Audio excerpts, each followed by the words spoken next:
Mental Health Awareness at Work, Part 3. Good day, everyone. Welcome back to The Mind Explained. It's great to meet again. In this video, we'll continue breaking down the nuances of mental health in the professional space. But first, subscribe to our channel and click the notification bell to get notified whenever a new video is uploaded. We're so excited to let you know that this is the last video in our Mental Awareness at Work series. In Part 2, we discussed salient points such as ways to look after your mental health at work. So, in this last video, we'll be talking about how to support colleagues with mental health problems at work properly. How to respond to thoughts of suicide. According to a recent survey, 20% of participants went to work while having suicidal thoughts or feelings. It is a myth that discussing suicide makes it more likely. If you're worried that a coworker is considering suicide, the best thing you can do is ask them directly. During a talk concerning someone's mental health, you can inquire, "Have you had thoughts of suicide?" Don't use euphemisms like, "You wouldn't do something dumb, would you?" Or, "You wouldn't do something stupid, would you?" If your coworker indicates they're suicidal or can't go on, or you suspect they're thinking about suicide, it's critical that you encourage them to seek treatment. They could immediately alert the appropriate authorities. They can call free anti-suicide hotlines 24 hours a day. You might possibly be able to assist them in contacting their doctor or a close friend or coworker. Supporting colleagues at work. Talking about mental health can be difficult, but we've all had conversations with people about bereavements, breakups, and other life events. They don't always go smoothly, but they can mean a lot to someone who is going through a difficult time. It all starts with a warm and genuine question about how someone is doing, providing them the opportunity to see that you are sincere and pleasant. Time and place. When it comes to communicating with someone about their mental health, there is a time and place for everything, and that includes a time and place that is most comfortable for them. Feeling rushed is the last thing anyone wants. Choose a time when you know you'll have at least 10 minutes to spare. You might wish to schedule a longer conversation, either during work hours if possible or outside of work hours. You'll want to choose a location where they'll feel at ease. Some people prefer peace and quiet, while others prefer the rush and bustle of city life. It's critical to give your whole attention to the person to whom you're reaching out to. That involves minimizing distractions like ringing phones and pop-up notifications. Active listening. Every relationship depends on the ability to listen.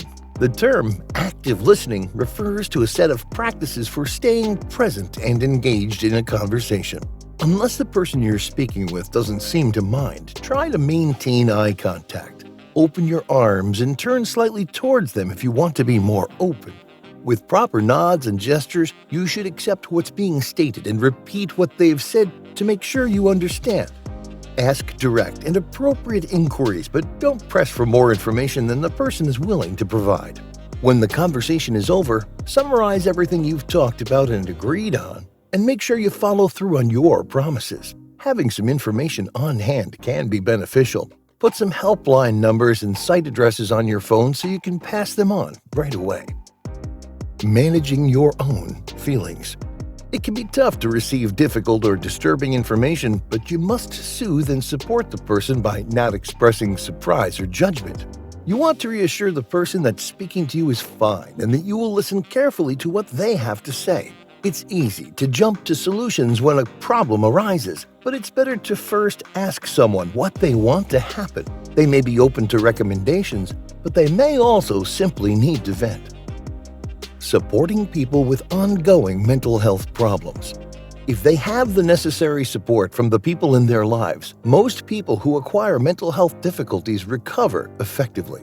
For some people, a mental health episode is a one-time occurrence brought on by a series of events. Alternatively, there could be no reason at all. Others may experience long-term or episodic mental health issues throughout their lives. Recovery isn't synonymous with cure. Many people learn to live with components of their mental illness. Supporting a coworker with a mental health issue entails assisting them in recovering, staying healthy, and ensuring that the workplace is a safe and pleasant environment, free of discrimination. Always remember that the best expert on a person's needs is that person themselves. If there is one golden rule for assisting a colleague, it is never to presume and always to inquire. And to always inquire. It is to never presume and to always inquire. How to support someone off work. Many persons who suffer from mental health issues dread returning to work after being off due to their illness. When someone is sick, it can be difficult to know what to say, especially if it has never been discussed before or if their behavior was atypical when they were sick. Keeping in touch and letting someone know you care, whether you're a manager or a coworker, is a wonderful strategy to avoid unpleasant situations. Inquire of the person who is not at work what they would like their coworkers to know. Remind coworkers that the picture a person projects to the world, possibly via social media, may not be accurate. Invite them out when the staff is having fun together. They may decline, but they will appreciate the invitation.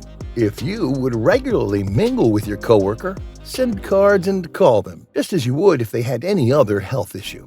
Call them a few days before they go back to work and see what you can do to assist them.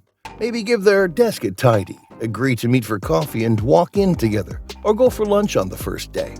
Greet them when they return. They are unlikely to appreciate the attention, but you should not be scared to bring up their absence. Inquire about their well-being and whether there is anything you can do to assist them in the future. Ask if they require your support or presence at meetings to help them resume their work duties. How to support someone day to day. Many persons who have mental health issues overcome their troubles and return to their previous lives. We can't always make this assumption. Persons with mental health problems, like many with other long-term health illnesses, may need to make long-term or permanent changes in their lives or jobs to cope. Colleagues may require ongoing assistance. Don't assume that they require special treatment, and don't assume that everything is great simply because some time has passed. Informally check in with coworkers to see how they're doing, and if you oversee someone, provide them the opportunity to discuss their mental health during supervision sessions. You may volunteer to be a mentor or coach, or simply provide ongoing, friendly support. You can inquire as to if there's anything you can do to assist someone in managing their condition. They may, for example, ask you to assist them in recognizing warning signals that they may be developing ill. Managing absence and return to work. You will be in charge of administering an absence as a manager. The longer a person is absent for mental health reasons, the less likely they are to return. Returning home is easier if you make contact early and appropriately. If you need a medical certificate from a doctor, the doctor will provide you with a statement of fitness to work. This should give you an idea of whether there are reasonable adjustments you should make. Sometimes, a phased return to work can be helpful with someone working a few hours a day and building back up to working their contracted hours. If you're unsure what is reasonable, ask for advice from your HR manager or occupational health advisor. Leading during change. The workplace is evolving, and many firms are finding that they need to restructure and make layoffs as well as adjust employee working conditions or contracts. Staff mental health is an issue during any transformational process. If you have to plan a change process, you can mitigate some of the obvious stressful aspects by ensuring that decisions are communicated effectively, that people have as much time as possible to digest decisions, and that support is provided both within the workplace and through external resources, such as employee assistance programs and job search assistance. Change can be particularly distressing for persons who have lived with mental health challenges. They may expect to be laid off, require further assistance, become ill, or conversely, fail to put themselves forward for advancement when they are qualified. If you have employees that have a history of mental health issues, it's important to account for this while making changes. Bottom line, every organization will have different needs, and as long as employers and employees work together, they can come up with a unique solution that works for them. The provided resources and actions are a great starting point for organizations and employees to have honest conversations about mental health and build a supportive organizational culture. Hey, you have made it to the end of the video in this series. So what do you think about mental health awareness in the workplace? Which of our tips on looking after your mental health do you find most insightful? Would you consider sharing our series with friends and colleagues at work for more awareness? Let us know in the comments. If you enjoyed the video, make sure you drop a like and subscribe. Oh, and turn on post notifications. Now, if you'll excuse me, thank you for watching. I'll see you in the next video.